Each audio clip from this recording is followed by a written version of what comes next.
بدی کیا ہے نیکی کیا ہے میں جانتا ہوں، تم مجھے کیا جواب دو گے؟ یہ جواب صحیح ہوگا، لیکن جب تم دنیا کے کونے کونے تک یہودیت کو پہنچانے کی بات کرو گے تو بدی و نیکی کے معنی بدل جائیں گے۔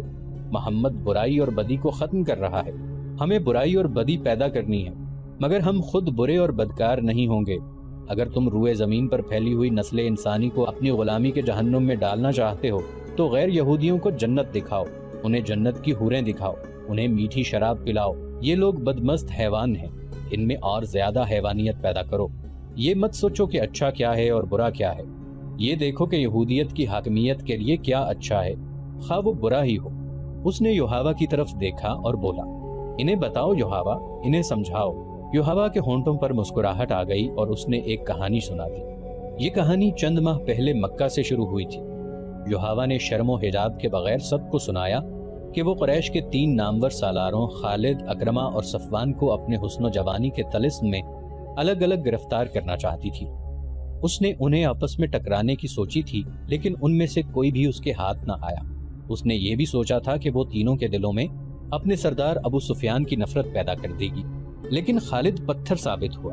یوحوا نے کہا، اس نے مجھے دھتکارا نہیں، لیکن وہ دلچسپی بھی ظاہر نہیں کی جس کی مجھے توقع تھی۔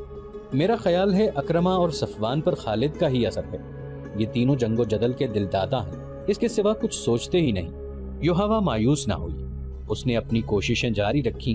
خالد سے اس نے توجہ جلد ہی ہٹا لی، کیونکہ اس کے دماغ میں یہی ایک سودا سمایا ہوا تھا کہ مسلمانوں کو میدان میں شکست دینی ہے اور رسول اکرم صلی اللہ علیہ وآلہ وسلم کو میدان جنگ میں یا جنگی قیدی بنا کر قتل کرنا ہے، نعوذ باللہ۔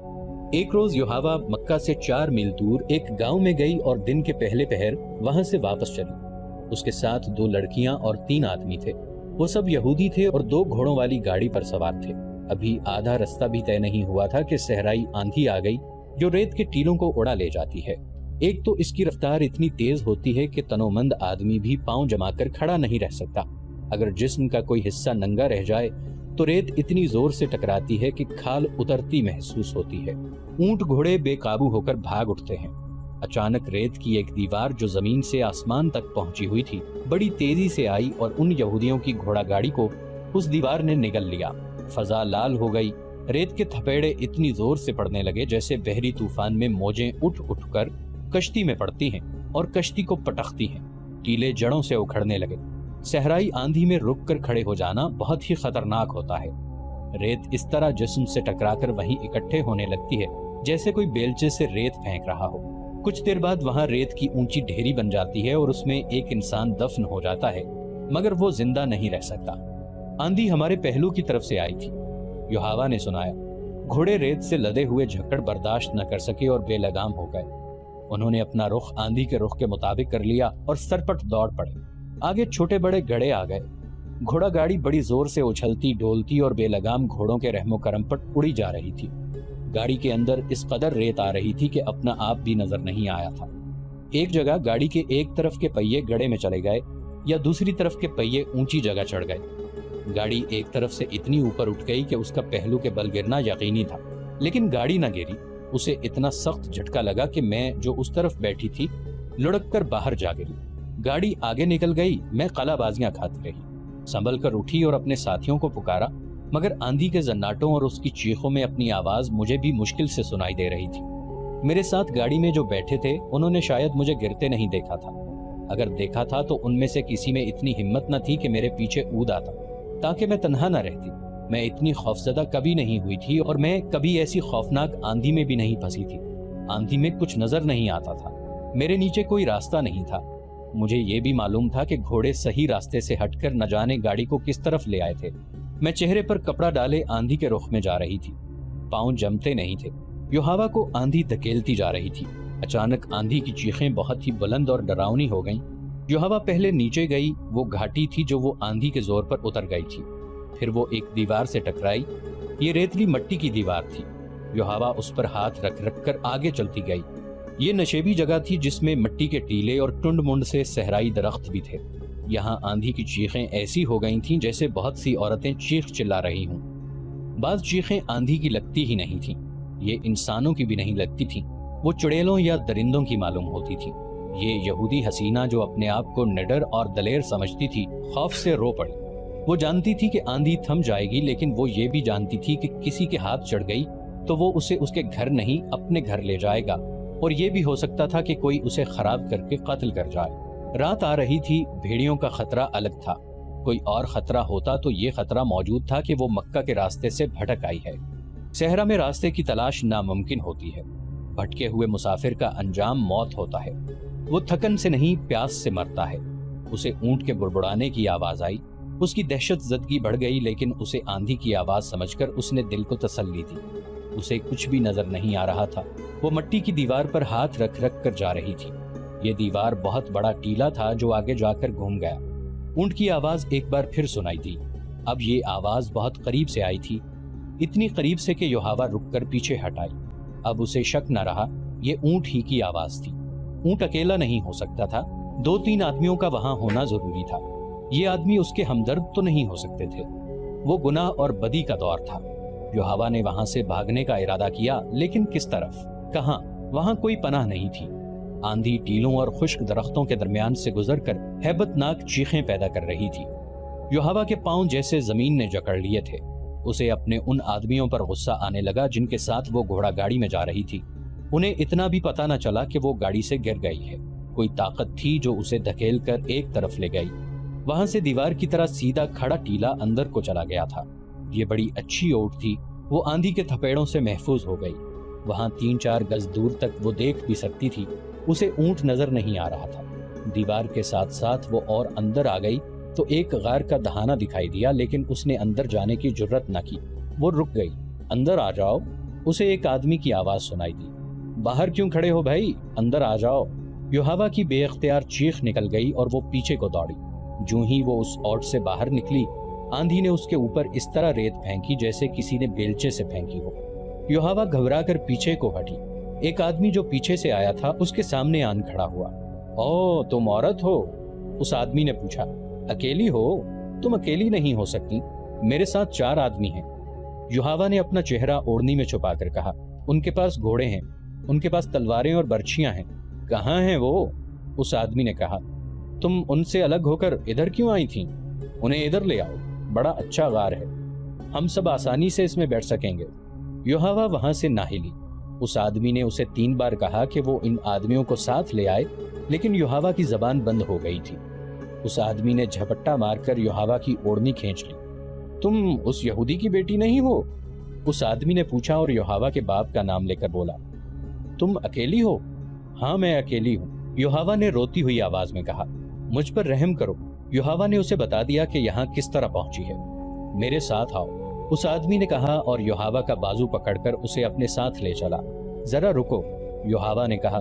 تم کتنے آدمی ہو؟ کیا تم مجھ پر رحم نہیں کرو گے؟ تم قبیلہ قریش کے آدمی ہو شاید۔ میں اکیلا ہوں، آدمی نے کہا، اور میرا قبیلہ قریش ہی ہے۔ میں تم پر رحم ہی کر رہا ہوں، میں نے تمہیں مکہ میں اکثر دیکھا ہے۔ یوحوا نے کہا، تمہارے نام سے میں واقف نہیں، میں جرید بن مسیب ہوں، میرے ساتھ آؤ۔ پھر تم مجھے میرے گھر تک پہنچا دو گے؟ یوحوا نے پوچھا۔ میں تمہیں کبھی ناراض نہیں کروں گی۔ اونٹ جس کی آوازیں یوحوا نے سنی تھیں وہ جرید بن مسیب کا تھا، جو باہر کہیں بیٹھا تھا۔ جرید یوحوا کو غار میں لے گیا۔ جرید دراز قد، گٹھے ہوئے جسم اور دلکش چہرے مہرے والا جوان آدمی تھا۔ اس نے غار میں لے جا کر یوحوا کو پانی پلایا اور ایک تھیلی اس کے آگے رکھ دی جس میں کھجوریں تھیں۔ خاموشی سے بیٹھی رہو، جرید نے کہا، آندھی کا زور ٹوٹ رہا ہے، میں تمہیں گھر پہنچا دوں گا۔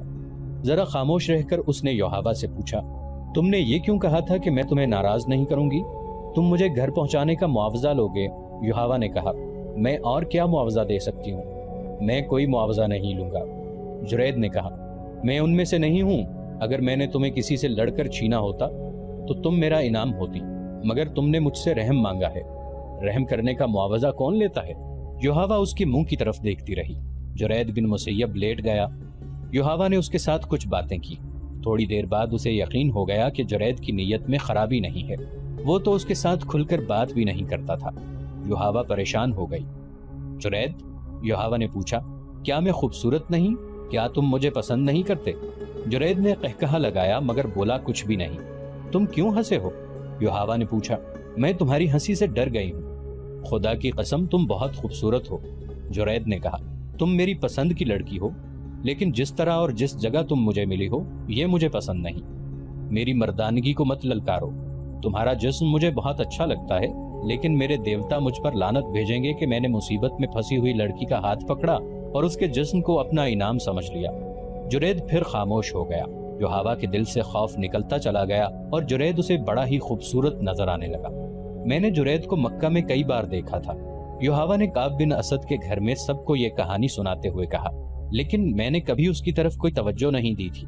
اپنے قبیلے میں اسے کوئی رتبہ یا اونچی حیثیت حاصل نہیں تھی، مگر اس روز غار میں اس کے پاس تنہا اور بے بس بیٹھ کر مجھے محسوس ہونے لگا کہ یہ تو اونچی حیثیت والے لوگوں سے بھی اونچا ہے۔ آندھی کا زور ٹوٹا تو سورج ڈوب رہا تھا۔ اس نے مجھے کہا، آؤ چلیں۔ میں اس کے پیچھے پیچھے غار سے نکلی۔ کچھ دور تک اس کا اونٹ ٹیلے کے ساتھ لگا بیٹھا تھا۔ وہ اونٹ پر بیٹھا اور مجھے اپنے پیچھے بٹھا لیا۔ اس کے اشارے پر اونٹ اٹھا اور چل پڑا۔ گرد و غبار صاف ہو گیا تھا۔ میں نے وہ جگہ دیکھی۔ وہ بڑی ہی ڈراؤنی جگہ تھی۔ میں نے اس جگہ کے متعلق کچھ پر اسرار باتیں سنی تھی۔ آندھی میں تو میں دیکھ نہ سکی کہ یہ کون سی جگہ ہے۔ آندھی کے بعد دیکھا تو میرے رونگٹے کھڑے ہو گئے۔ بعض ٹیلے انسانوں کی طرح تھے، ان کا رنگ بھی ڈراؤنا تھا۔ میں شتر سواری جانتی ہوں، اونٹ کو دوڑا سکتی ہوں، لیکن اس شام جرید کے پیچھے اونٹ پر بیٹھے ہوئے میں ڈرنے لگی کہ میں گر پڑوں گی۔ میں نے جرید کی کمر میں بازو ڈال کر اسے مضبوطی سے پکڑ لیا۔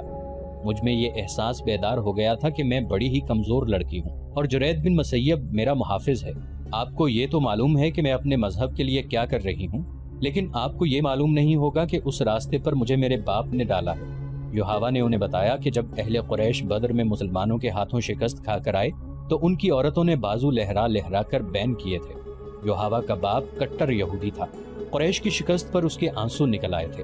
اس نے کہا تھا کہ قریش کے 1000 جنگجو اگر محمد کے 313 آدمیوں سے شکست کھا آئے ہیں تو اس سے یہی ظاہر ہوتا ہے کہ محمد کوئی جادو لے کر آیا ہے۔ اس نے کہا تھا کہ محمد صلی اللہ علیہ وآلہ وسلم کے پیروکار اسی قبیلہ قریش کے آدمی ہیں، وہ آسمان سے نہیں اترے، پھر وہ جیت کس طرح گئے؟ اس وقت یوحاوا کمسن تھی۔ اگلے روز اس کے باپ نے گھر والوں کو اپنا خواب سنایا جو اس نے گزشتہ شب دیکھا تھا۔ اس نے دیکھا کہ اس کے ہاتھ میں تلوار ہے جو خون سے لال ہے اور اس کے سامنے ایک آدمی زمین پر پڑا تڑپ رہا ہے۔ اس کے کپڑے خون سے لال ہیں۔ یوحاوا کو معلوم نہیں کہ یہ کون ہے جسے اس نے قتل کر دیا ہے۔ اسے ایک آواز سنائی دیتی ہے، یہ کام تمہیں کرنا ہے۔ تڑپتا ہوا زخمی مر جاتا ہے اور لاش اپنے آپ زمین میں غائب ہو جاتی ہے۔ وہاں سے ایک بڑی خوبصورت اور کمسن لڑکی ابھرتی ہے جس کے ہونٹوں پر مسکراہٹ ہے۔ اس پر اس خواب کا ایسا اثر ہوا کہ وہ لیث بن موشان کے پاس چلا گیا اور اس سے خواب کی تعبیر پوچھی۔ لیث بن موشان نے اسے بتایا کہ وہ اپنی کمسن بیٹی یوحاوا کو اسلام کی جڑیں کاٹنے کے لیے وقف کر دے۔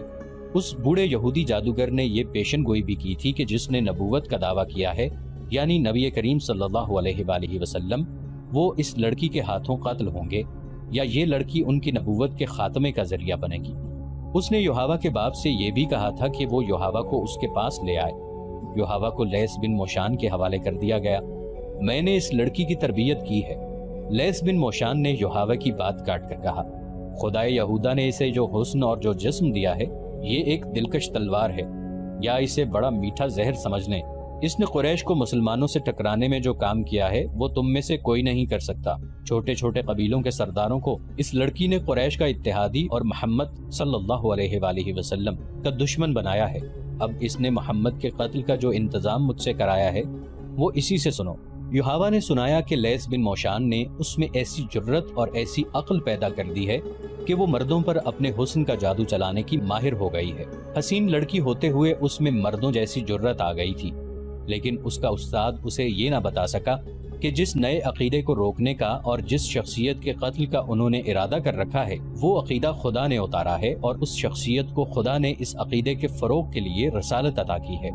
یوحاوا کی تربیت ایسی ہی ہوئی کہ وہ اپنے مذہب کو دنیا کا واحد سچا مذہب سمجھتی رہی اور یہ نہ سمجھ سکی کہ حق پرستوں پر اللہ کا ہاتھ ہوتا ہے۔ خدا نے اسے آندھی میں تنہا پھینک دیا، لیکن وہ خدا کا یہ اشارہ سمجھ نہ سکی۔ کہاں وہ جرت کے مقابلے میں اپنے آپ کو مردوں کے برابر سمجھتی تھی، کہاں وہ ایک کمزور اور بے بس لڑکی بن گئی۔ وہ مرد کے جسم سے نا آشنا نہیں تھی۔